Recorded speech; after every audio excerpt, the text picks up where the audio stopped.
Bienvenidos y bienvenidas. Hola, yo me he puesto muy europea, Claudia. Aquí me gusta partir a la hora por el respeto de los tiempos de todos y todas. Así que bueno, y también por tus tiempos, Clau. Así que vamos a partir con el conversatorio de hoy día. Hemos tenido todas nuestras invitadas, han sido unas invitadas estrellas, ¿sí? Entonces aquí yo me permití invitar a la doctora Claudia Lara. Tuvimos la oportunidad de trabajar juntas en el Ministerio de Salud de Chile. Emigramos relativamente juntas de Chile. Claudia a Estados Unidos, les contará un poquito.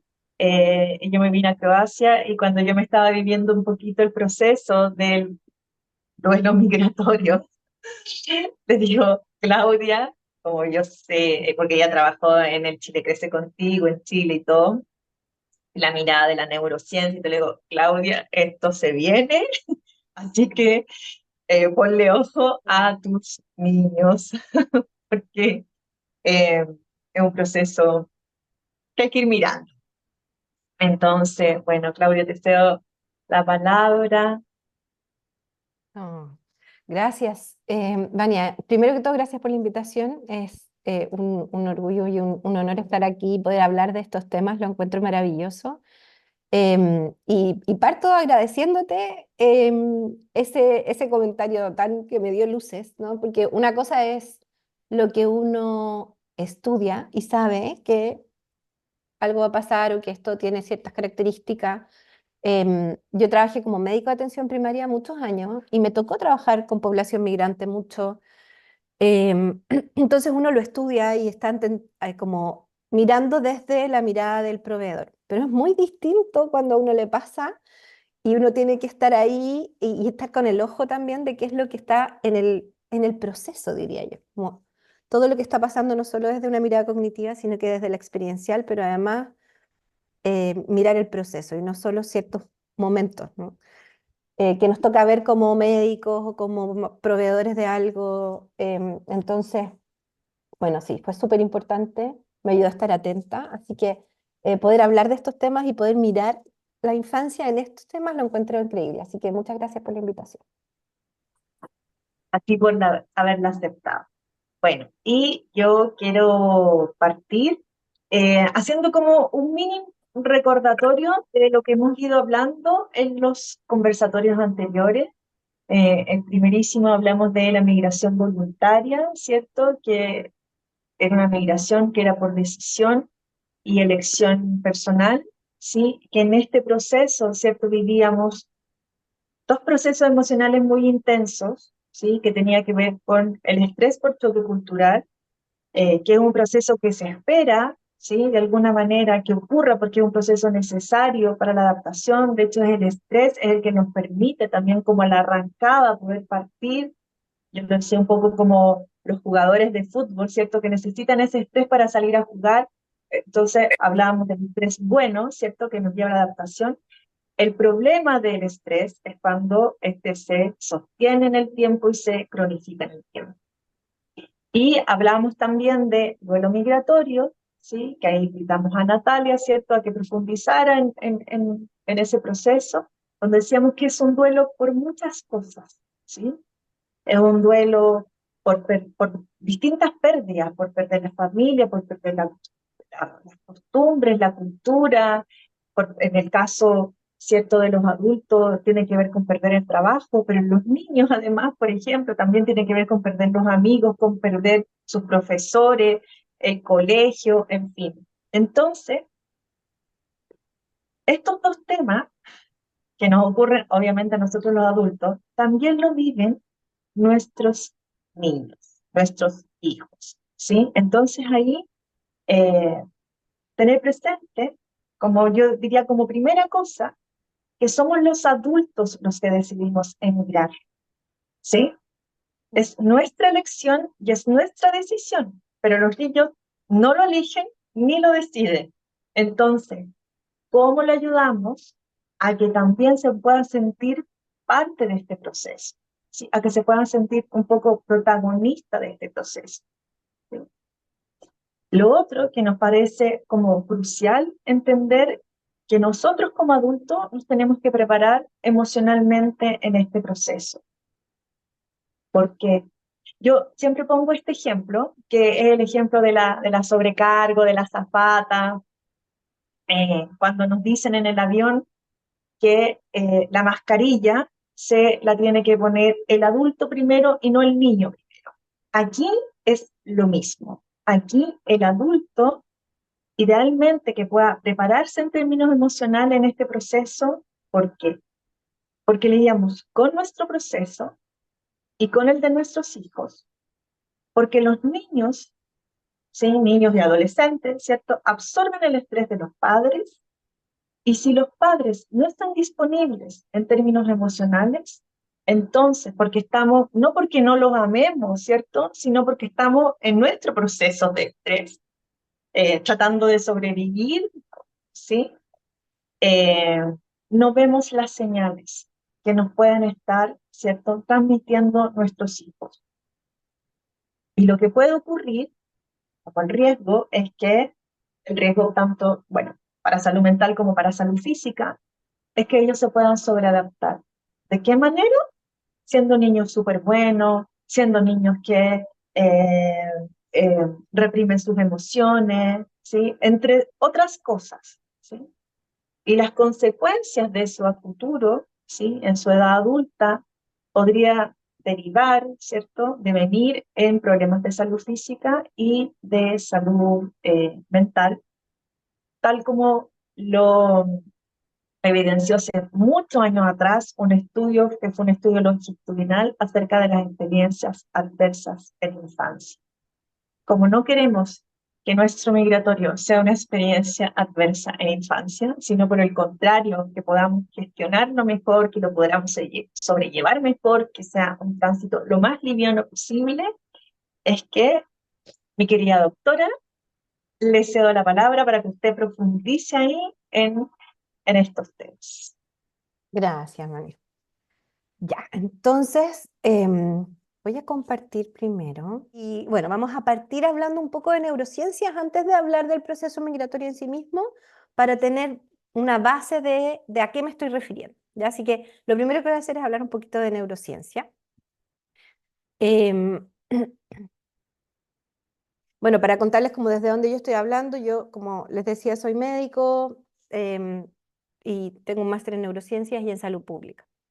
Y desde ahí va a ser también esta mirada. Vamos a hablar hoy día de el neurodesarrollo infantil, porque además tiene que ver con cómo este cerebro se desarrolla. Entonces, lo primero que quiero comentarles acá es que, bueno, esto es como el típico cerebro que uno estudia, ¿no? Como que tiene colores, no porque el cerebro tenga colores, sino que porque uno lo parte en pedazos para poder estudiarlo.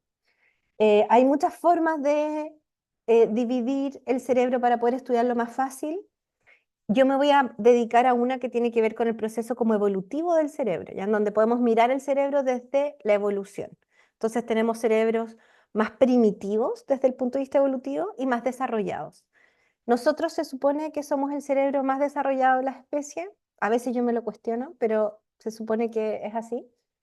Y tiene áreas, por lo tanto, que animales más primitivos no tienen, o no tienen necesariamente, ¿no? Hay miradas ahí, pero vamos a hacerlo muy, muy general. Entonces hay ciertas áreas en concreto que tenemos que conocer para comprender qué está pasando con nuestro cerebro. Y esto nos va a servir no solo para saber lo que pasa con el cerebro de nuestros niños, sino también con el nuestro, que puede estar en momentos distintos, pero que es importante reconocer.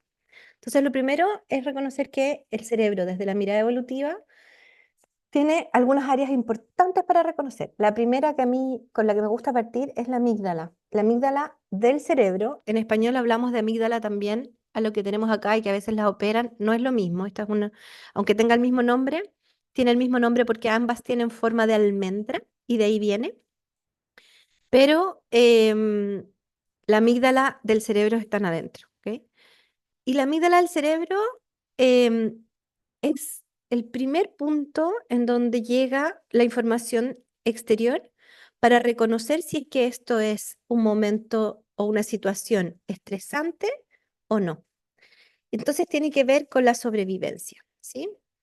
Em, entonces, si es que, por ejemplo, no sé si vieron intensamente, cuando parte intensamente, Riley, que al nacer, se abre una pequeña luz amarilla. Esa es la amígdala, ¿sí? Eh, es lo primero que se activa, de hecho, en el cerebro cuando nacemos. Y se activa inmediatamente como una sensación de amenaza, porque lo que está pasando alrededor es muy amenazante, ¿no? Ese bebé estaba en un lugar seguro, tranquilo, y sale a un exterior en donde depende absolutamente de un otro que lo cuide. Entonces, lo primero que hacen es ¡guau! Lloran.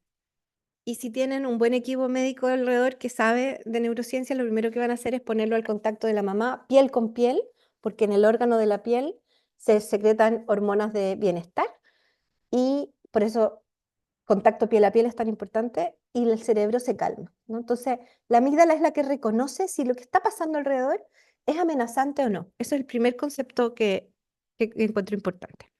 Y que está, como les decía aquí, bien al centro, ¿sí? Es una área que va a estar presente toda la vida. O sea, a ustedes también les pasa que si van caminando en un lugar oscuro y sienten un ruido, la amígdala se va a encender. Si van a estar pasando por ejemplo, supongamos que ustedes tienen una historia eh, de que cuando eran chicos iban a la casa de sus abuelos y veían un naranjo y ese olor a naranja le trae un recuerdo amoroso y rico. Cuando ustedes se comen una naranja, ese impulso que llega al cerebro los va a recordar inmediatamente, van a decir, oh, esto es agradable. Entonces, lo que quiero decir es que no es solo de estrés, es para la sobrevivencia y reconoce si es algo amable, agradable, rico para uno o es algo a lo que yo me tengo que defender. Y la diferencia es qué es lo que hace ese impulso después de la amígdala, entonces. Después de la amígdala puede pasar, si es que es algo agradable, a sentir conexión con otras áreas del cerebro. Si es algo que es estresante, se desconectan áreas del cerebro, que vamos a hablar un poco después de ella, y se conectan las áreas para responder a este estrés, ¿ya? Otros puntos importantes que tenemos que reconocer antes de seguir hablando de cómo se conectan es el núcleo accumbens. El núcleo accumbens también está aquí, en esta parte primitiva del cerebro, em, y tiene como base la recompensa, motivación y placer. Es donde se produce ese ciclo de recompensa, motivación y placer. Entonces es un núcleo que está siempre presente em, y que puede también, como lo vamos a ver con todas las áreas del cerebro, estar conectado con otras áreas del cerebro o hiperestimularse y funcionar solo, hiperestimulado. A grandes rasgos, lo importante del cerebro es que si está conectado con otras partes del cerebro, estamos bien, sanos, integrados. Entonces, un cerebro sano es un cerebro integrado que se conecta con otras partes. Si tenemos que funcionar para una situación estresante, va a funcionar solo. Núcleo accumbens pasa lo mismo. Núcleo accumbens está muy estimulado en ciertos momentos de la etapa del desarrollo, como por ejemplo en la adolescencia. Así como la amígdala está muy desarrollada en la infancia y funciona mucho en la infancia, porque cuando somos niños, sobre todo en los primeros años, necesitamos de un otro para sobrevivir. Entonces estamos fisiológicamente, el cuerpo sabe que está ante una situación de amenaza constante. Entonces la amígdala se activa rápidamente. Si una guagua tiene hambre, llora. Si tiene sueño, llora. Y no es que uno le pueda decir, no, si estoy duchándome voy a salir al tiro. No, va a llorar todo el rato hasta que uno salga de la ducha y la tome en brazos y lo haga dormir o le dé leche o lo que necesite, ¿cierto? Es porque no tengo cómo regularlo de otra manera que no sea con quien me regula. Entonces, cuando va creciendo este niño, cuando tiene hambre, puede esperar un rato, ¿cierto? Y uno le va diciendo, ya, espérate un ratito y puede funcionar. Entonces, lo que quiero decir es que este cerebro, la gracia de este cerebro es que se va conectando con otras áreas a medida de que pasa el tiempo, ¿no? En el desarrollo del cerebro. Em, Volviendo al núcleo accumbens, el núcleo accumbens está muy activo en la adolescencia. Como me imagino que pueden pensar así, como cuál es el momento en que la recompensa, la motivación y el placer en la etapa del desarrollo es súper importante, la adolescencia. Y es súper importante porque prepara el cerebro para lo que viene después.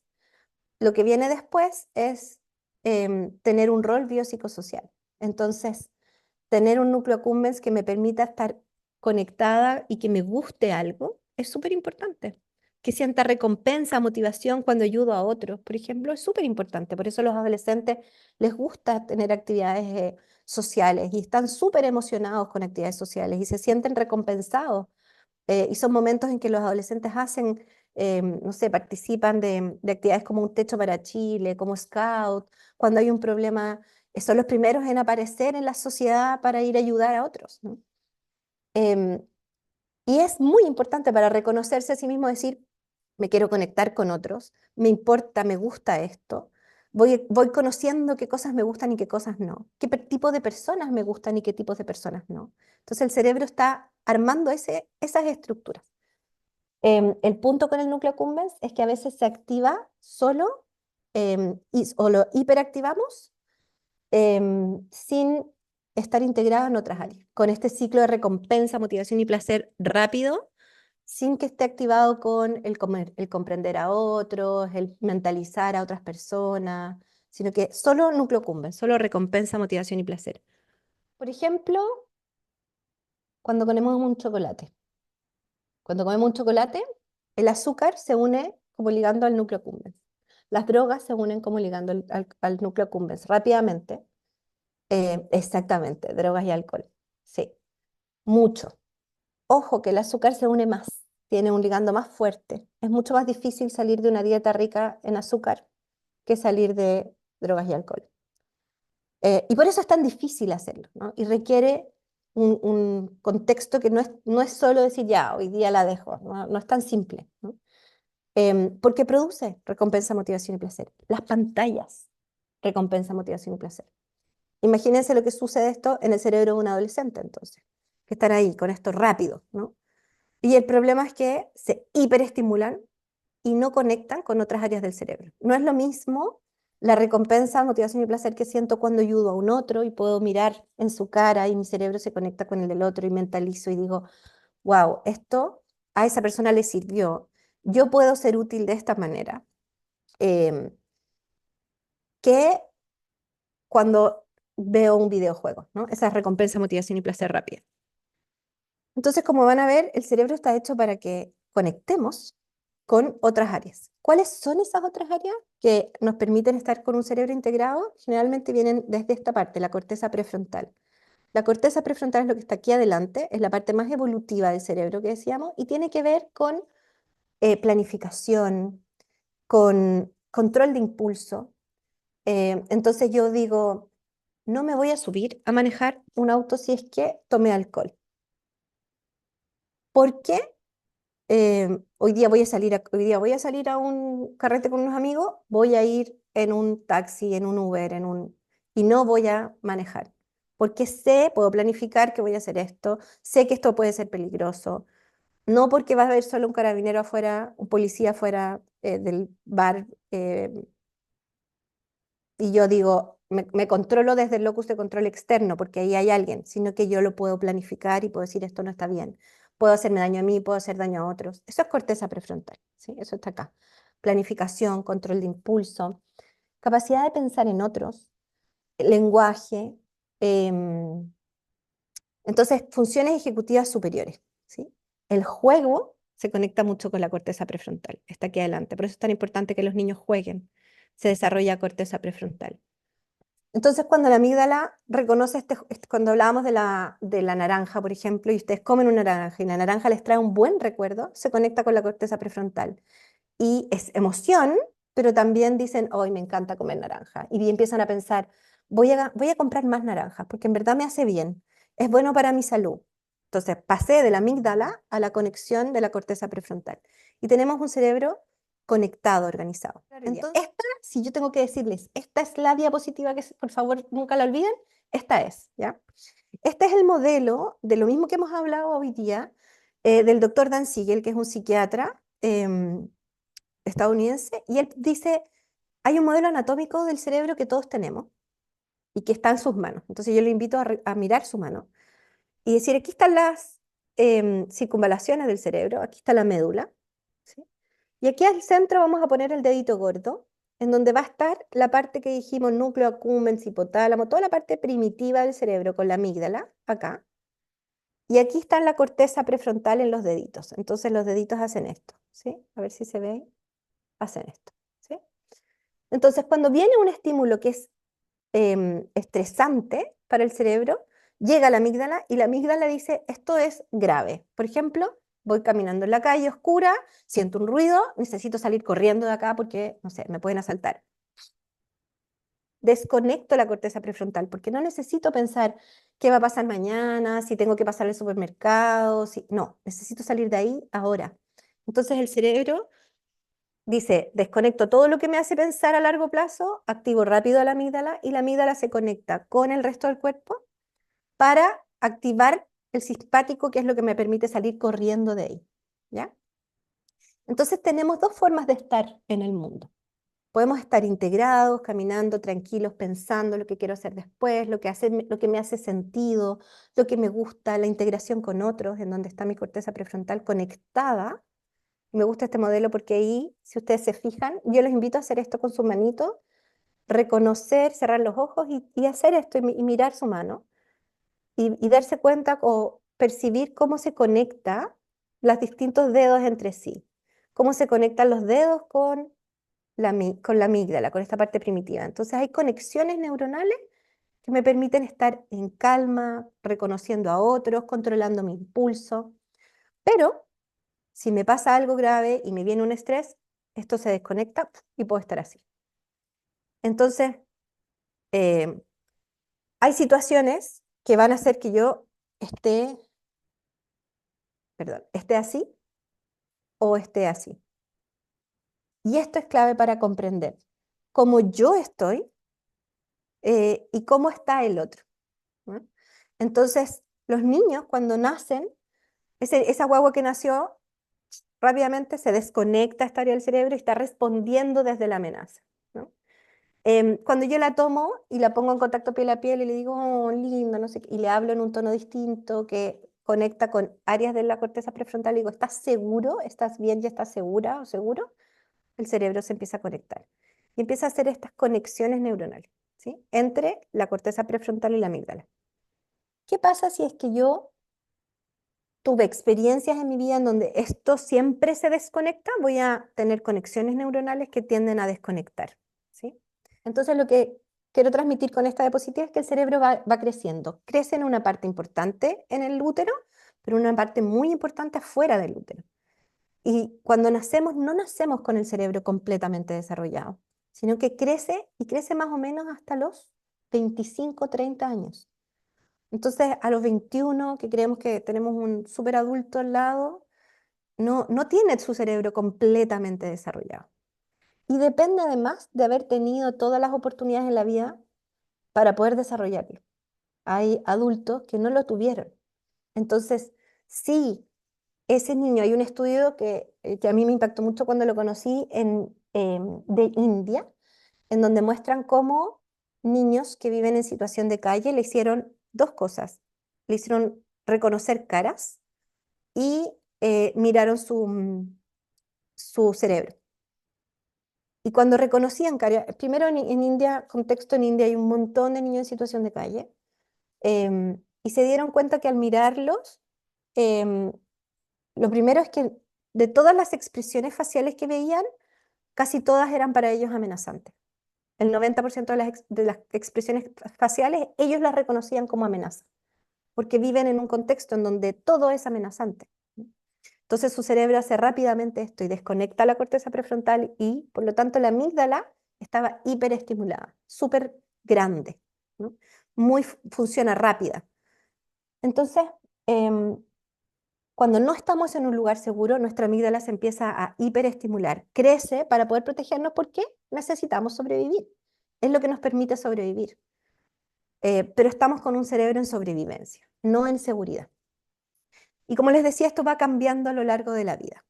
No vamos a hablar tanto de cómo cambia, pero sí es importante reconocer que es distinto cómo este cerebro va a responder a la amenaza cuando nacemos, cuando tenemos 2 años, en donde todavía no ha pasado siquiera la primera poda neuronal, a cuando tenemos 25 o 30. Por eso también es tan importante reconocer que nuestros niños están con un periodo crítico del desarrollo, ¿sí? Ahora, ¿cómo crecen estas neuronas y cómo decimos para que estas efectivamente hayan neuronas que conecten con la corteza prefrontal? Hay unas neuronas que me encantan, que se descubrieron hace no mucho en Italia, el doctor Giacomo, que son las neuronas en espejo, eh, con el equipo de Rizzolatti. Y el doctor, lo que reconocieron, lo que vieron, es que hay neuronas que miran lo que está pasando en el otro y conectan como si me pasara a mí. Los psicólogos habían visto esta función mucho antes de que se supieran qué neuronas eran y son unos secos, siempre nos llevan. Yo siempre digo que los psicólogos nos llevan en las neurociencias como avanzados 20 años, porque están pendientes, ¿no? Ellos se fijan en lo que están pasando. Y describieron, esto de hecho es un dibujo de los 70, de cómo un bebé copia e imita funciones de el papá, el cuidador principal. Y eso nos ha pasado a todos los que tenemos hijos, todos le hacemos cara y las guaguas copian la misma cara, y uno se entretiene con ellos en esta relación de ida y vuelta jugando ahí como le hace cara y la guagua las imita. Eso es neuronas en espejo. Esas neuronas están hechas para mirar al otro, reconocer y copio como si me pasara a mí. Yo siempre me imagino que esto está pensado en que vivimos en un mundo maravilloso, en donde nuestros papás están felices, contentos, felices de tenernos, tranquilos en el mundo, con las cosas resueltas. Entonces, cuando nos miran contentos, felices de que nos vean a nosotros a la cara, y nos miran sonrientes, y nosotros empezamos a sonreír de vuelta, ¿no? Y a vivir esa experiencia placentera y de conexión con nuestra corteza prefrontal. Pero se pueden imaginar lo que pasa con un bebé, por ejemplo, que lo que mira es un adulto que está pasando por un estrés o una situación compleja. Entonces ese adulto está así y este bebé, que también está así, aumenta su nivel de desconexión con la corteza y esto va en escalada. Entonces, cuando un bebé está con su corteza prefrontal desconectada y con la amígdala hiperfuncionando, así en estrés, lo que necesita es un otro que esté así, que lo calme, que le diga, lo que pasa es que tienes hambre y yo te voy a dar de comer, tienes que esperar, estoy haciendo la comida.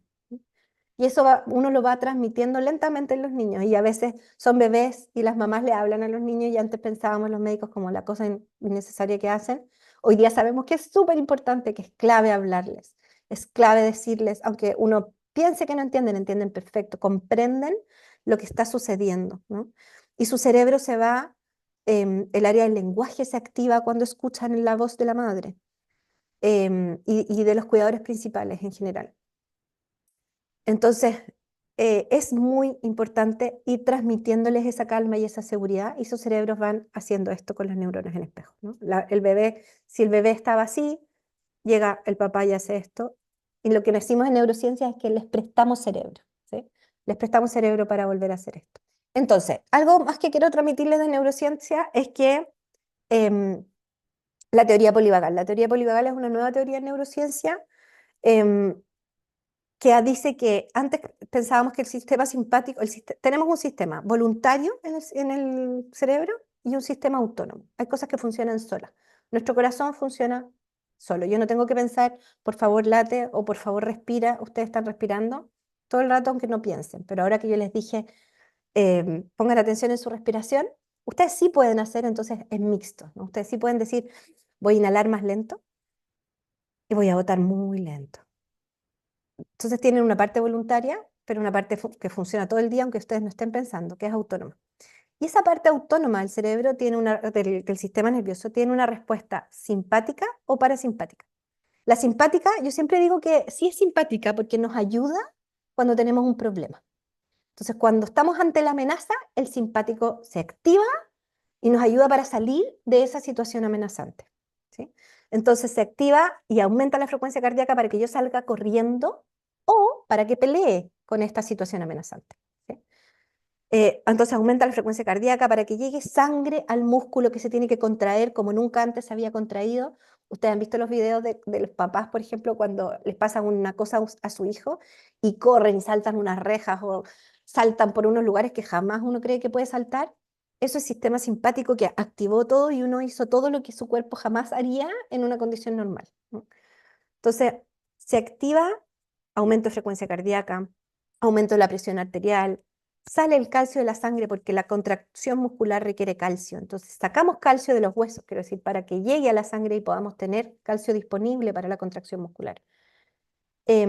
Todas cosas súper importantes para que el músculo se contraiga y salgamos corriendo o nos pongamos a pelear. Y el parasimpático es la parte que nos calma. Pero aquí hay un punto clave. La teoría polivagal dice que el parasimpático tiene dos ramas. El vago ventral, que nos permite sentirnos seguros en calma, y el vago dorsal, que habla de una tercera forma de responder al estrés, que es cuando me congelo. Y eso es súper importante. Yo no sé si recuerdan una historia que fue cuando se hizo muy, muy famoso esto de la teoría polivagal y el vago dorsal, cuando hubo una situación de violación en manada en España. Entonces, muchos hombres violaron a una mujer en España, y en la corte dijeron, no es violación porque no se defendió. Y saltaron todos los neurocientíficos, psicólogos y expertos de neurociencias y cerebro y dijeron, no, esto es el vago dorsal porque ya estaba tan ante una amenaza vital que no puedo defenderme, es automático, es autónomo, yo no puedo planificar esto, solo que si la amenaza es tan grave como que 5 personas me vayan a violar, yo sé que si yo me pongo a defender, en el fondo el cuerpo dice esto es demasiado grave, ¿no? Si te pones a defender no vas a poder y te van a matar. La forma de sobrevivir automáticamente es vago dorsal, me congelo para no seguir. Entonces está sobreviviendo. Es una respuesta de sobrevivencia. Clau, Es ahí letal. quiero hacer como, Clau, quiero hacer el Dale, link, como lo hacen los animales. Es como la típica exactamente, imagen del animal que se ve enfrentado, ¿cierto?, al león. Yo uso mucho esta metáfora. Y se absolutamente. hace muerto. El Es eso, conejo, es típico. sí, es eso, Exactamente. es hacerse el muerto. Hacerse el muerto. Exactamente. Eso es. Me congelo tanto que, y con eso ya me van a soltar y me van a dejar, ¿no? Así está, em, esa es la teoría detrás de este vago dorsal, ¿no? Que el animal va a soltarlo porque no come muertos, ¿no? Y no es que yo me haga el muerto voluntariamente, es que no puedo moverme, el cuerpo se paraliza, es imposible salir de ahí, ¿no? Entonces esto es súper clave, porque que esté tranquilo una persona o un niño no quiere necesariamente decir que esté en un lugar seguro. Y esto es súper importante, porque cuando un niño se porta mal, es que lo está pasando mal. Su cerebro está así. No está pudiendo planificar, no está pudiendo comprender a un otro, no está pensando en lo que va a pasar después, está sobreviviendo, está con la amígdala hiperactiva. Y si yo a este cerebro así lo reto, tenemos dos opciones. Vamos a imaginarnos a un niño en un supermercado, así típico niño, 2, 3 años, supermercado, tirado en el piso, nadie sabe por qué. Supongamos que es porque, no sé, quiere comprarse algo y la mamá le dijo que no. Y lo que hacemos nosotros, tenemos dos opciones, decirle, no, es que no te lo puedo comprar, no te puedo comprar el dulce porque tienes que comer frutas y verduras y si tú te haces todas tus tareas, el domingo yo te voy a comprar el dulce. Eso es planificación, control de impulso, corteza prefrontal, todas cosas que el niño no está en condiciones de hacer.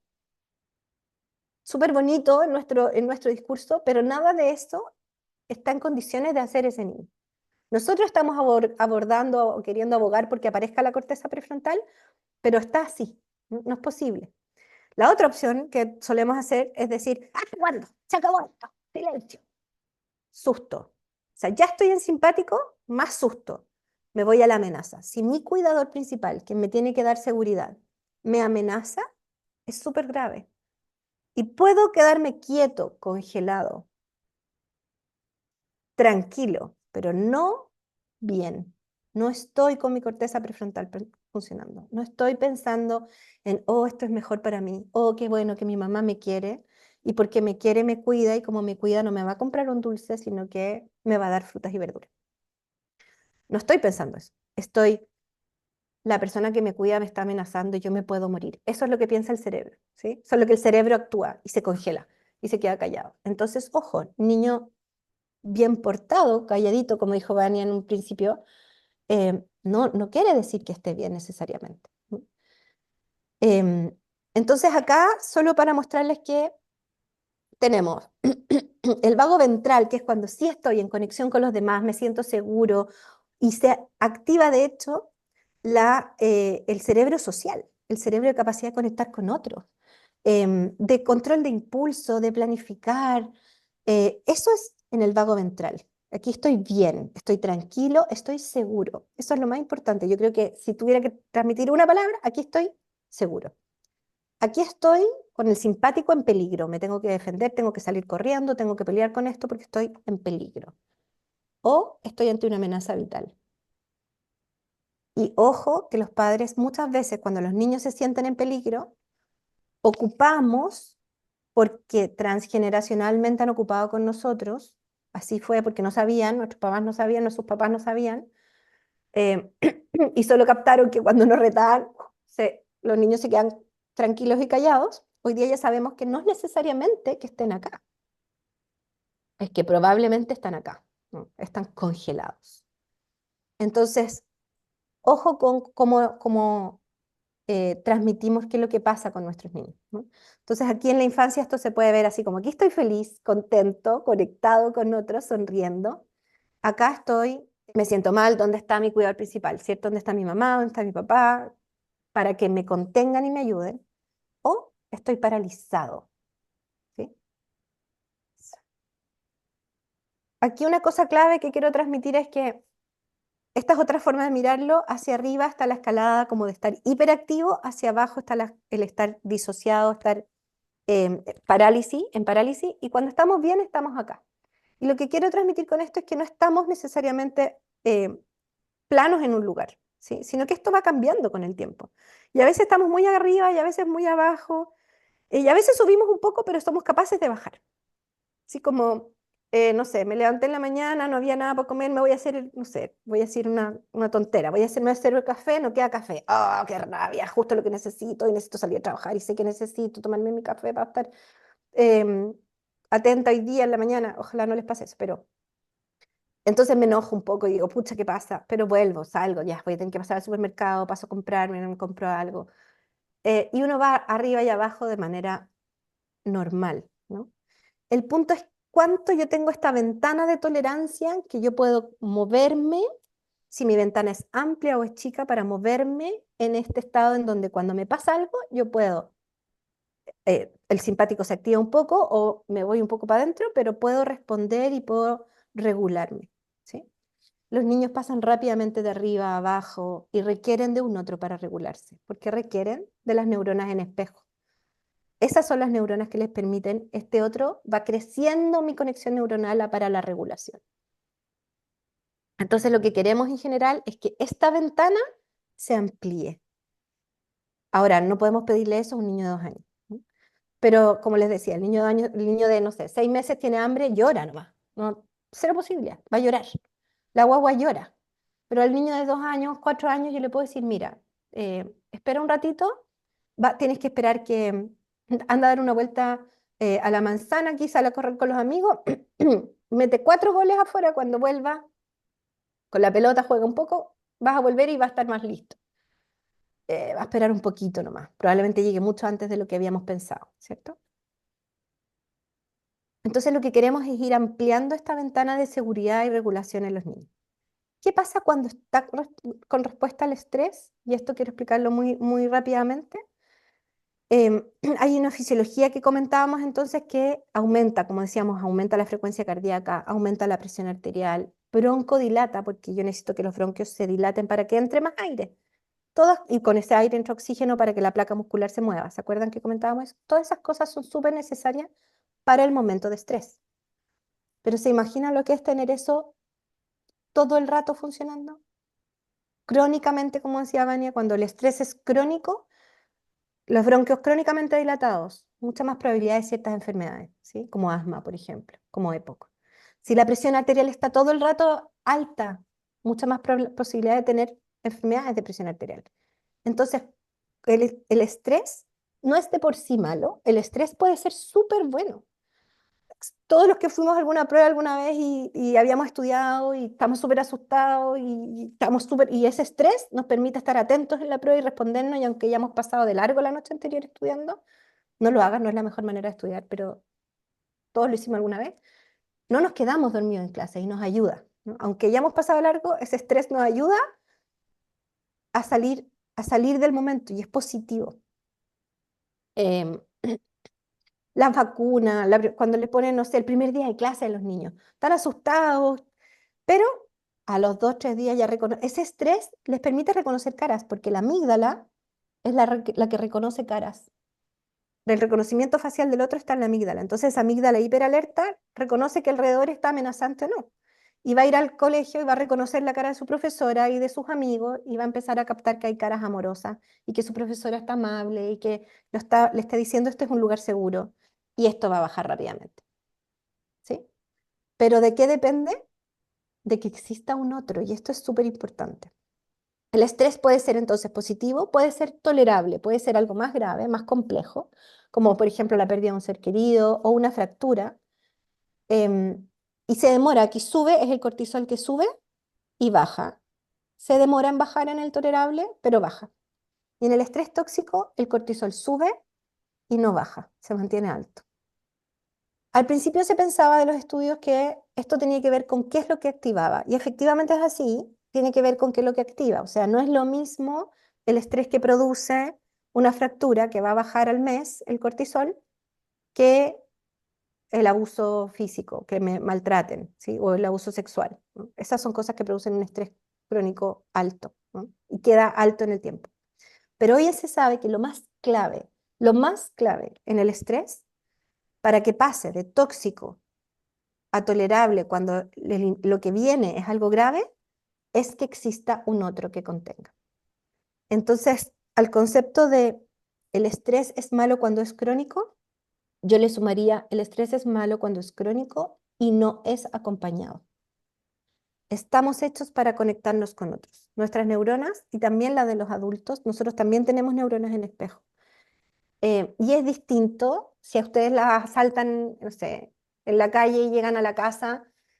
Imagínense que llegan a la casa y su pareja les dice, em, ustedes dicen me asaltaron, y su pareja les dice, no, pero ¿cómo? Te apuesto que iba a ir paviando, que iba a ir pensando en cualquier cosa, y qué vamos a hacer con la plata, y perdiste la billetera, y ahí teníamos todo, y las tarjetas, y nuestro estrés, o sea, llegamos así y nuestro estrés se fue mucho más terrible, ¿no? O llegamos a la casa y nuestra pareja nos dice, ¿cómo estás? No, y te abraza y te dice, lo siento, esto debe haber sido tan difícil para ti. No, ¿qué necesitas? En Chile decimos harto, vamos a tomar once. No, no es necesario, lo ocupamos mucho. Te sirvo un tecito. Hay una intención de ayudar al otro. Hay una parte empática de querer hacer algo porque el otro se sienta bien. ¿No? Y el estrés, y este estrés que puede ser tóxico pasa a ser tolerable.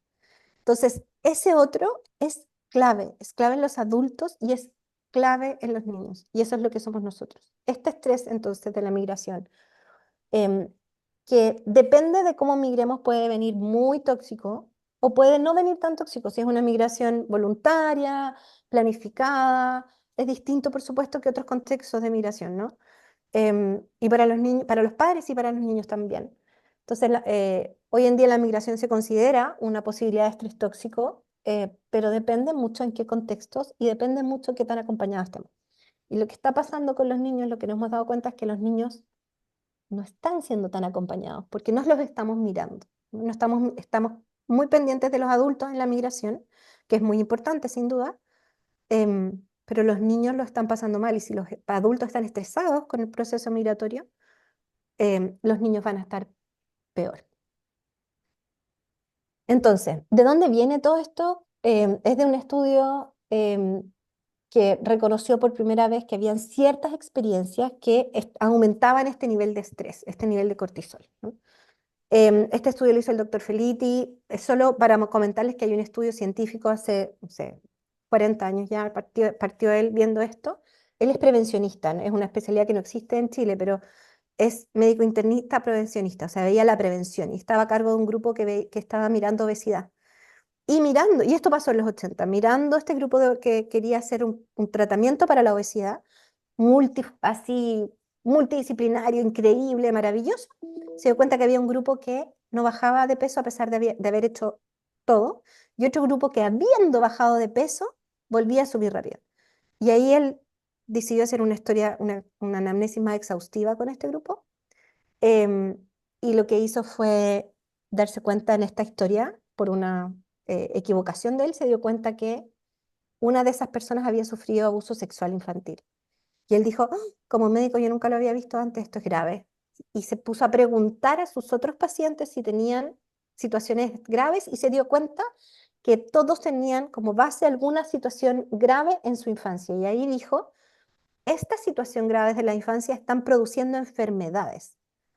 Entonces la gracia de este, y ahí empezó a estudiar más y finalmente llegó a este estudio que fue el 97, con el doctor Anda, que es, el doctor, que es un doctor del CDC en Estados Unidos. Entonces se juntaron ambos, porque el doctor Felipe venía diciendo esto mucho rato, pero todos los médicos decíamos, no, decían así como, no, qué raro esto, no sé qué, no tiene sentido, no lo creo. Y el doctor Anda dijo, no, estudiémoslo. Y estudiaron acá a más de 17.000 participantes. Y la gracia de este estudio es que por primera vez juntaron experiencias adversas en la infancia con su historia clínica. Lo hicieron en el Kaiser Permanente, que es un centro, igual como es un centro acá en Estados Unidos es privado, entonces yo tengo que pagar para tener salud. 2/3 de la población, o sea, perdón, el 70% de esta población era blanca, clase media o alta, con recursos, y aún así vieron que en esta población de 17.000 participantes, 2/3 de la población tenían por lo menos una experiencia adversa y que había una correlación súper importante entre tener, aquí está el estudio con las características, si a alguno le interesa, está el código QR para que vayan al estudio mismo, pero lo que vieron ellos es que esto se relaciona con enfermedad. Ahora, con la ficha clínica, ¿no? Lo compararon con la ficha y dijeron, tiene mucha más, a mayor cantidad de experiencias adversas, mayor posibilidad de tener ciertas enfermedades, como asma, como EPOC, como infarto. Ahora, ¿qué pasa ahora con esto?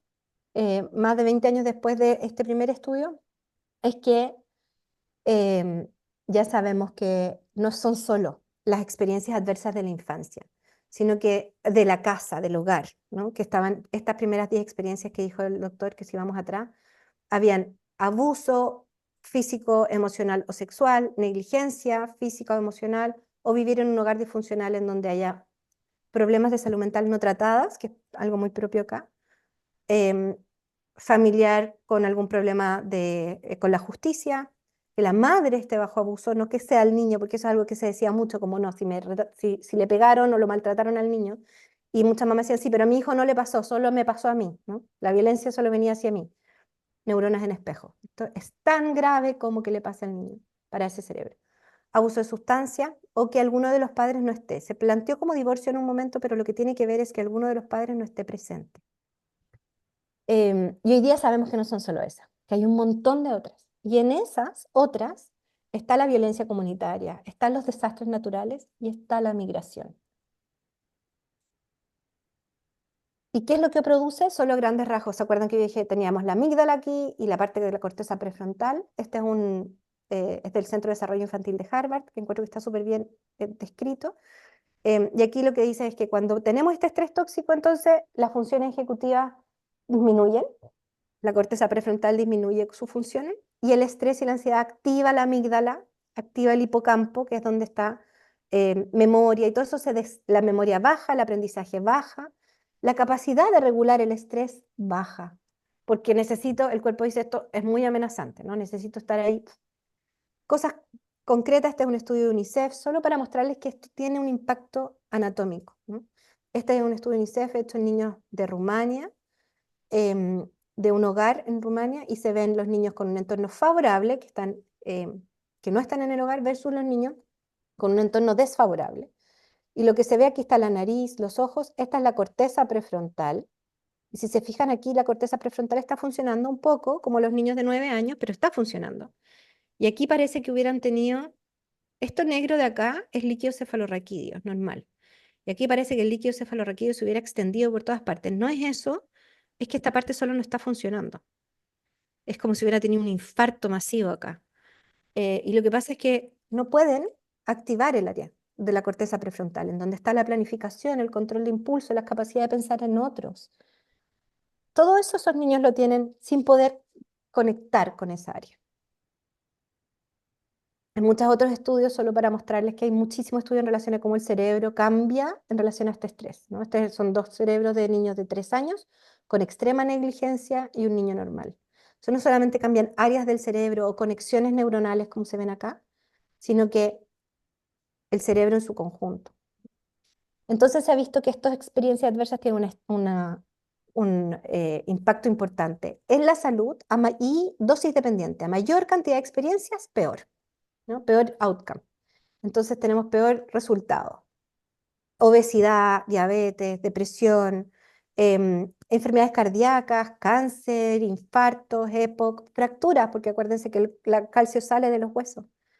Problemas del comportamiento, digamos así, o de conducta, em, consumo de sustancias, problemas en el potencial de vida, como posibilidad de graduarse, posibilidad de mantener un trabajo. Todas se ve que están relacionadas con la cantidad de experiencia adversa. Y aquí solo para mostrarles cómo es la relación con las enfermedades, ¿no? Si no tengo experiencias adversas, tengo mi propio 100% de probabilidades de tener una enfermedad, pero si tengo 4 más, aumenta mi propia posibilidad de tener en 236 veces más, 236% de probabilidades más de tener artritis, asma, EPOC, diabetes, en fin. Entonces, si queremos abordar las enfermedades, para nosotros como médicos, yo siempre insisto, es súper importante. Pero el cortisol no es lo único que funciona en nuestro cuerpo, no estamos solos inmersos en el cortisol, hay hormonas maravillosas que nos ayudan, como la oxitocina. La oxitocina es conocida como la hormona del amor, tiene una función en el parto súper importante. Entonces, ellos se acuerdan que les decía, cuando esa guagua nace, el cortisol se, se tira un shot de cortisol, y de hecho aparece un shot de cortisol antes, en la semana 37, 30 y algo aproximadamente, depende para madurar el pulmón, y se ve si es que está maduro o no. De hecho, para que puedan nacer. Necesita ese cortisol para poder nacer. Súper importante, y puede ser un cortisol agudo o cortisol positivo, en el fondo, porque el cortisol no es el demonio en sí mismo, sino que el qué hacemos en relación a ese cortisol y si después tenemos otras hormonas que lo calman. Cuando tenemos el contacto piel a piel, se produce oxitocina. Y la oxitocina me da sensación de seguridad, de que estoy bien, ¿sí? Y de que estoy en conexión con otros. Entonces hay cosas que activan la oxitocina, como la gratitud. Y hay unos estudios que muestran que como la oxitocina se activa mucho más cuando entro en estados de gratitud antes de dormir. Lo que a mí me parece muy impactante, que casi todas las culturas tengan algún estado, tengan como costumbre entrar a un estado de gratitud antes de dormir. Desde la religión, desde las culturas prehispánicas, nativos americanos, todos tienen en general un estado meditativo en donde agradecen antes de acostarse, y eso que produce mucha oxitocina. Entonces, ¿qué es lo que queremos? Queremos empoderar a estos niños en la oxitocina, y en que cuando venga un estrés, que no importa que venga, que está bien y que puede ser positivo, sea realmente positivo, y si es crónico, sea tolerable, ¿no? Y podamos entrar entonces en un espacio que se llama resiliencia, en donde la resiliencia, en esta biología del estrés, la resiliencia es la ciencia de la esperanza. Entonces, estos mismos duelos que nosotros vivimos como adultos en la migración, los niños también lo viven. Y la invitación hoy día es a mirar cómo será para ellos, con este conocimiento que sabemos que su cerebro además rápidamente hace esto. Nosotros podemos entrar en el duelo y podemos decir, ya, pero nos pasa esto, pero lo elegimos, como dice la Vania, ¿cierto? Esta es nuestra elección, y no le quita al duelo, ¿no? No le quita el dolor que tenemos, pero también entendemos que hay planificación y que somos parte de esto, y nosotros vamos siendo protagonistas de nuestra propia migración, y los niños están en otro lugar. A los niños les pasa esto. Y además les pasa con papás que estamos súper pendientes de hacer cosas. No sé, en mi caso, por ejemplo, yo me acuerdo cuando mi migración fue súper rápida, fue una planificación pero súper rápida, se dio muy rápidamente. Entonces, no sé, tuve menos de un par de semanas para desarmar mi casa y vender todo y venirme. Y me acuerdo que mi hija como que iba como con sus juguetes, y yo decía, elige los juguetes que quieres. Hicimos un espacio, ¿no? Elige los juguetes que quieres regalar, que quieres dejar aquí y cuidar, y la abuelita te los va a cuidar, y los juguetes que quieres llevar. Creo que es lo más difícil que le puedes pedir, pobrecita, porque Primero estaba todo en el me lo quiero llevar, después pasó gran parte al que quiero que me lo cuiden, pero en su mente porque va a volver rápidamente, ¿no? Entonces, bueno, hay formas que podemos hacer para ayudarles en este proceso, a que sean protagonistas también. Em, pero cuando es muy rápido les cuesta ir asumiendo, ¿no? Entonces me acuerdo que cuando vendimos su cama, por ejemplo, que era algo que ella quería mucho, eh, le costó asimilarlo y pasaron meses, incluso estábamos acá y me seguía preguntando, ¿y la vendimos? Y yo, sí, sí, sí, la vendimos. Y ella fue parte del proceso, ¿no? La pusimos en, ella nos ayudó a ponerla, como a sacarle la foto, ella nos ayudó a hacer ciertas cosas, nosotros ahí con la mente pendiente de que ella fuera parte y protagonista, y aún así, hace poco me volvió a preguntar y me dijo, mi cama no la tengo, ¿cierto? La tiene mi abuelita, y yo así, uff, es que le cuesta, fue duro para ella, ¿no? Es algo que, es una separación de algo que era suyo y que le costó, ¿no? Y hay que acompañarlo en ese proceso. Entonces, bueno, desde esta mirada, los duelos de la migración es algo que les impacta a los niños también. La separación, el primero que es la separación de los familiares y amigos, es muy complejo, es una separación que ellos no planificaron em, y que si no les damos un espacio para que em, le avisen a los amigos, tengan despedidas con los amigos, em, tengan cartas, ojalá. Nosotros lo que hicimos en un momento fue hablar con la profesora y cuando estábamos acá hicimos algunos Zoom online con su curso. Entonces la profesora de Chile conectó un Zoom en donde la Mayra estaba acá y hablaba con sus amigos un rato, ¿no? Porque el duelo y la separación o sea, el duelo de separarse de sus familiares y amigos es muy complejo. Y no solo iba a agregar como la importancia de Sí, hacer los ritos, como de ritualizar, ¿sí? sí, me Ritualizar el encanta. tema de la despedida, que sus amigos les puedan hacer la despedida, que hacer el rito, Sí, eso. darle un Sí, sí, espacio no, para que eso suceda. absolutamente. Quizás comentar que yo llevo ya 2 años acá. En agosto cumplo 2 años. Y esto pasó hace, no sé, un mes atrás de haber sido, o por ahí. Em, ya sé, algo que pasó, algo que pasó asociado, que no se lo había comentado a la María, pero que me di cuenta hace poco, es que en la tele apareció un episodio de Bluey, que yo amo Bluey, encuentro que es maravilloso, Bluey, Bingo, no sé qué, encuentro que es súper bonito. Pero el último episodio es terrible, si ustedes si lo vieron. Yo tenía las lágrimas acá como adulto, estábamos todos así como mi marido, que lo vimos todo el último episodio, estábamos todos así. Y se trata de que ellos se van a cambiar de casa y se van a cambiar de lugar. El punto que yo creo que es un problema es que finalmente no se cambian. Y es súper bonito cuando ellos no se cambian en el video, pero la historia de la Mayra era que sí se cambió, pues. Ella sí se movió, ¿no? Entonces, eh, el final de la historia de Bluey, que es muy bonita en su historia, no tiene relación con la propia. Y yo no tenía idea que el episodio iba a ser de esto, no lo vi previamente porque era como el, eh, el último episodio que estábamos viendo de la serie. Bien. Entonces, bueno, em, gatilló esta emoción nueva, nuevamente esta emoción de esto de menos.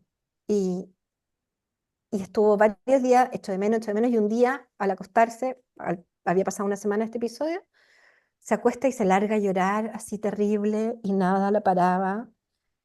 Y me quiero devolver y lo único que quiero es devolverme y quiero ir a ver a mi abuelita y lo único que quiero es devolverme y lo único, yo le voy a pedir al viejo Pascuero, lo que yo le voy a pedir al viejito Pascuero, lo único que quiero pedirle al viejo Pascuero es que me pueda devolver a Chile. Quiero ir a mi país, quiero devolverme y yo así como, porque además los papás,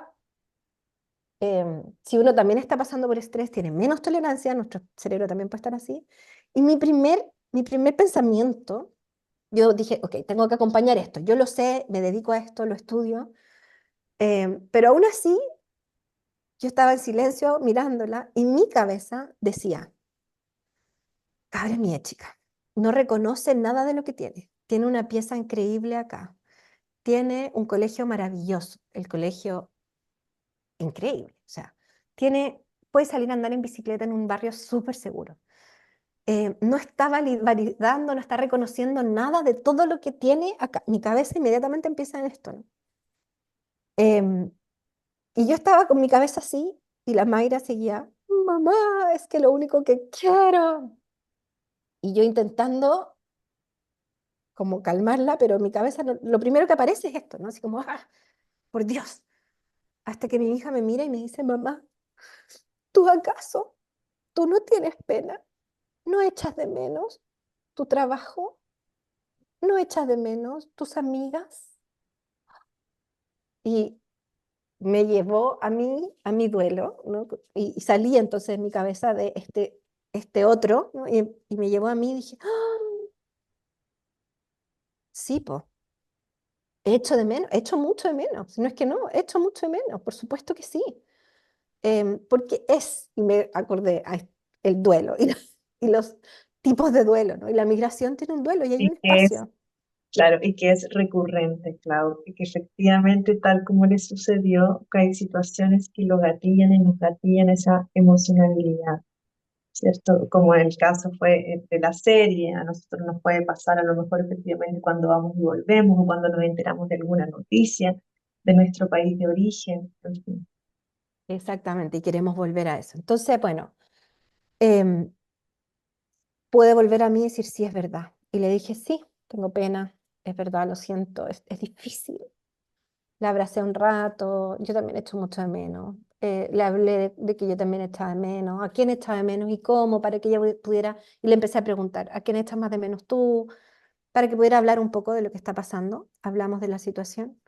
Em, Nuestros cerebros conectaron, em, y esto se quedó dormida y al otro día amaneció perfecto y estaba muy bien. Y como yo digo, como que el universo conspirara cuando estas cosas pasan, se cambiaron unos vecinos al otro día acá y empezó a tener un montón de amigos y ahora tiene un montón de amigos y sale, porque tener amigos es súper importante, ¿no? Entonces, bueno, y ahora está en otro espacio, en estos momentos lo pasa chancho con sus amigos y qué sé yo. Entonces, bueno, mirar el duelo desde la mirada infantil y no quedarse en la propia, esa es la invitación, ¿no? Porque nosotros tenemos una y que es importante mirarla, pero reconocer que los niños también están pasando por ese duelo. Em, y claro, yo llamo a mis amigas, yo les mando un WhatsApp cuando les echo de menos, le digo, oye, te estoy echando de menos, o veo algo en Instagram y me recuerdo a alguna de ellas y se lo mando. No sé, tenemos formas de mantener el contacto, pero para ellos es mucho más difícil, ¿sí? No manejan redes sociales, no se ven con sus amigos. Entonces, reconocer cómo es desde el punto de vista de la infancia estos mismos duelos, ¿sí? La lengua materna es brutal el tema, ¿no? Es súper complejo.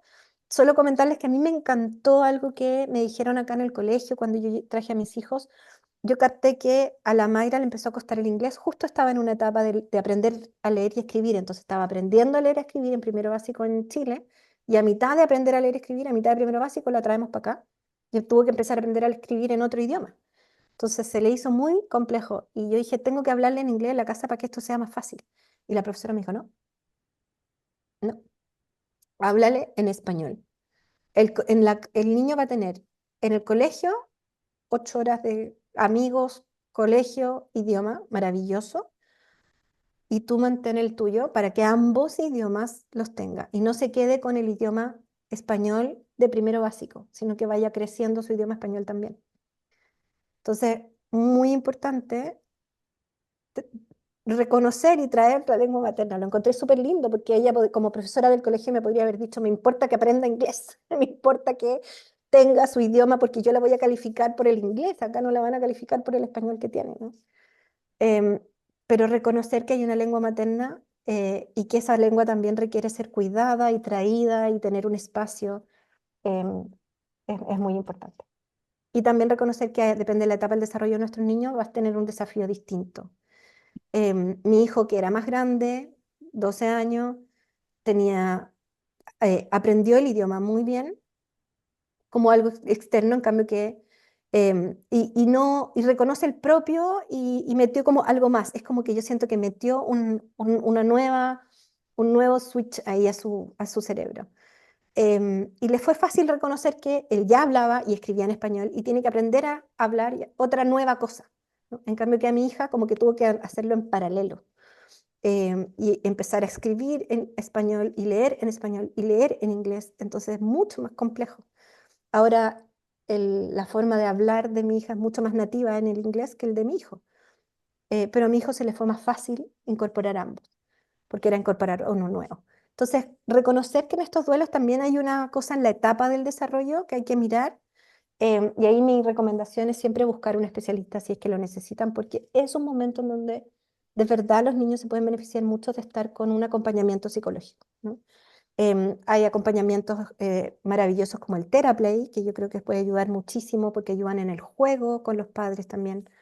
Así que no quería dejar pasar que puede ser importante, que hay muchas cosas que nosotros como papás podemos hacer, pero que hay que ver que si es que se requiere, esté disponible o estemos abiertos para tenerlo, ¿no?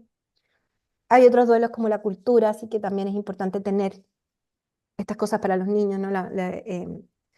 Me acuerdo que mi mamá nos regaló unas banderitas chilenas, así que la Mayra tiene, bueno, acá, esta está hecha por mi hija y me la puso ahí así para que se vea en mi pantalla cuando estoy, ¿no? Tiene que verse que ella la pintó y qué sé yo. Entonces darle espacio y como ritos a esas cosas también y celebrar el 18 y tener esos lugares para ellos también es súper importante, ¿no? En el fondo estos cerebros, ¿se acuerdan cuando yo decía así? Se sincronizan. Esa sincronización se estudia, ¿no? Son electroencefalogramas que se sincronizan ambos cerebros. Entonces necesitamos esa sincronización con el otro, esa sintonía. Aquí hay estudios si les interesa mirar de cómo se sincronizan y qué características hacen que algo se sincronice bien o no. Entre ellos que la madre esté bajo estrés. Si la mamá está bajo estrés, el cerebro del niño se sincroniza menos. Ese es un estudio. Entonces, lo que quería decir, y como quizás podemos terminar con este video, es que ahora a la luz de todo lo que vimos, podemos mirar el video con el que partió la idea de mirar a la infancia en el fondo, en la migración y comprender qué le pasa cuando un niño migra, que no fue su propia idea, en donde puede no estar sintiéndose parte del proceso, em, y siente que aquí esto como que se acaba. Y la importancia de estar acompañados y que nuestros cerebros estén sincronizados con los de ellos y estar disponibles para esa sincronización, y no llevarlos a evitar pensar en esto, porque una de las cosas que hacemos los papás es como, ya, no pasa nada, no pasa nada. Un ejemplo que yo siempre doy es, los adultos tenemos mucho esta mirada de como, si un niño se cae en la plaza, les decimos, ya no, arriba, arriba, no pasa nada, levántate, levántate, no pasa nada. Y en verdad sí puede haberle pasado, ¿no? Sí puede haberse, sí le puede haber dolido, sí se asustó, o efectivamente no. Pero eso no lo hacemos con un adulto. Si un adulto se cae en la micro, nosotros vamos, y se está bajando la micro y se cae, nosotros vamos y le preguntamos, ¿estás bien? ¿Necesitas ayuda? Ni invadimos con ya arriba, ni nos quedamos así como ya arriba, arriba. Imagínense decirle a un adulto que se cae ahí en la calle, ya, arriba, arriba, no pasó nada, no pasa nada. No haríamos eso. Entonces la mirada que quiero transmitir es em, de la crianza respetuosa, es entender que el otro tiene un dolor, una situación, algo que está pasando, propio de una etapa, un desarrollo también, y que la idea es poder acompañar ese proceso y estar disponibles para acompañarlo. Y si no podemos estar disponibles, porque nosotros lo estamos pasando muy mal también el proceso, pedir ayuda, porque eso es súper importante. Entonces veamos el video. ¡No! ¡No, no, no! ¡Riley y yo iremos a la luna! ¡No lo arrojen al basurero!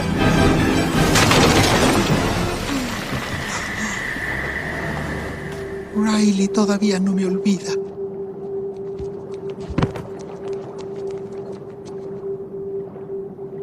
Oye, todo estará bien. Tiene remedio. En cuanto regresemos al cuartel general, ¿dónde está la estación del tren? Tenía todo el viaje planeado para los dos. ¡Hey! ¿Te gustan las cosquillas, eh? Es el monstruo y aquí viene. Oye, Bing Bong, mira esto. Oh, yo me sé un juego. Tú apuntas a la estación del tren y todos corremos hacia ella. ¿No suena divertido? ¡Rápido! ¡Todos a la estación! Lamento que desecharan tu cohete.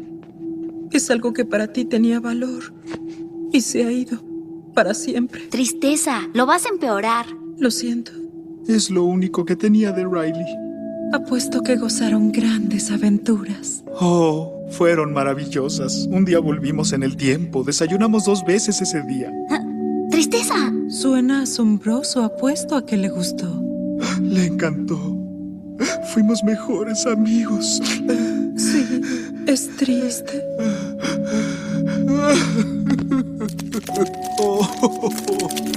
¿Qué? Ah, Ya me siento bien.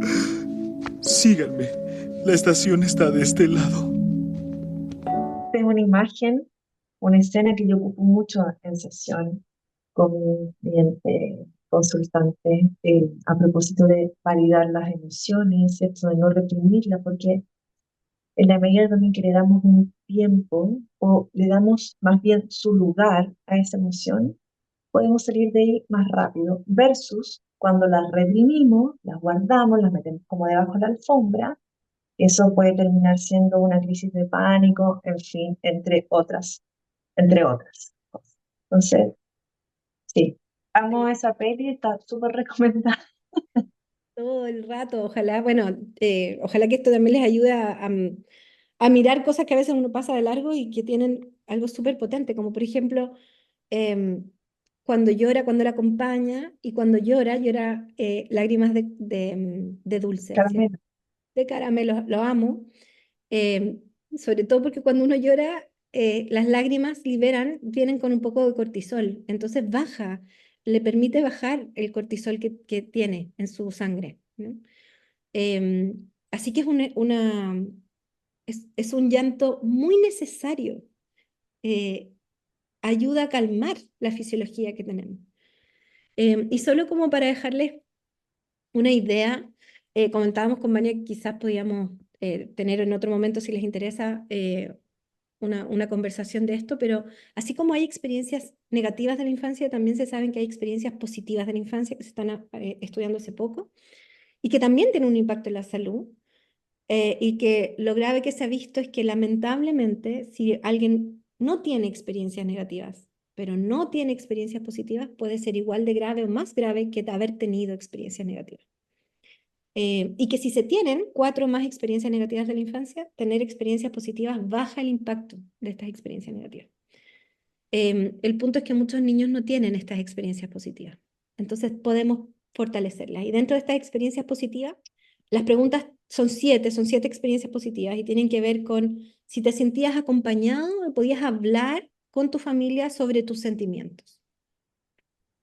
Si sentías que tu familia te apoyaba en los momentos difíciles. Entonces, ojo, si se fijan, aquí ya, con que si nosotros estamos pasando por un momento difícil como como la migración, y podemos conversar con nuestros niños, cuando nuestros niños se sienten mal, sienten que tienen la posibilidad de venir a hablar con nosotros, y nosotros no le decimos, ya, si no pasa nada, o ya, si este es un lugar mucho mejor, o ya disfruta lo que tienes, o mira el vaso medio lleno, en vez de decirle, imagino que esto es difícil, ¿no? Esto es difícil. Y darle un espacio y que sientan que pueden hablar con nosotros, y que se sientan apoyados en estos momentos difíciles, ya le estamos dando con eso 2 experiencias positivas. Disfrutar y participar de actividades con la comunidad. Súper importante que donde uno lleguemos, apoyemos para que los niños también sean parte de estos procesos o de las situaciones, de las experiencias comunitarias, ¿no? Y incorporarlos a la comunidad es súper importante, que los lugares que nos reciben tengan también experiencias comunitarias de las que podamos ser parte. Sentir un sentido de pertenencia en la escuela. Y la pertenencia es súper importante, que no es lo mismo, a mí me encanta, Brené Brown habla de la diferencia en la pertenencia, como lo contrario de sentirse que uno es parte de algo. Lo contrario no es que uno no sea parte, lo contrario es que uno intenta encajar. Entonces, ojo con la diferencia entre encajar en un lugar, que es como yo me quiero adaptar a lo que tú eres, a yo como soy, pertenezco también y también soy parte de esto. Con mi historia, con lo que yo traigo, también soy parte. Em, y eso es muy bonito de las experiencias positivas, ¿no? Em, Sentirse apoyado por amigos, entonces potenciar que los niños tengan amigos y que salgan con otros niños. Y tener al menos, ojalá, 2 adultos que no sean los padres y que también muestran un genuino interés por los niños, como los profesores, como el dirigente de Scout, como el profesor del deporte, y si te sentías seguro y protegido por un adulto en tu hogar. Es muy duro ver que, a pesar de que son experiencias que parecen muy simples, no son tan cotidianas en los niños. Aquí por eso me encanta esta foto, porque aquí viene alguien migrante, ¿no? Con todas sus costumbres, con su historia, con quien ella es, y también es parte y pertenece al colegio y a mi comunidad, y también soy parte, ¿no? Entonces, que exista esto en las comunidades y que nos abran espacios para quienes somos podamos aportar de donde estamos es maravilloso. Así que desde ahí también, Vania, quería darte las gracias y a nuestra casa, porque ya el nombre es así, ¿no? Es como abre la casa a todos y se genera una comunidad maravillosa. Así que agradecerles a ustedes también por haberme tenido este rato y haber podido conversar con ustedes de lo que estamos todos viviendo, ¿no? Claudia, muchísimas gracias. También agradecer a quienes participaron, a quienes nos acompañaron hoy día.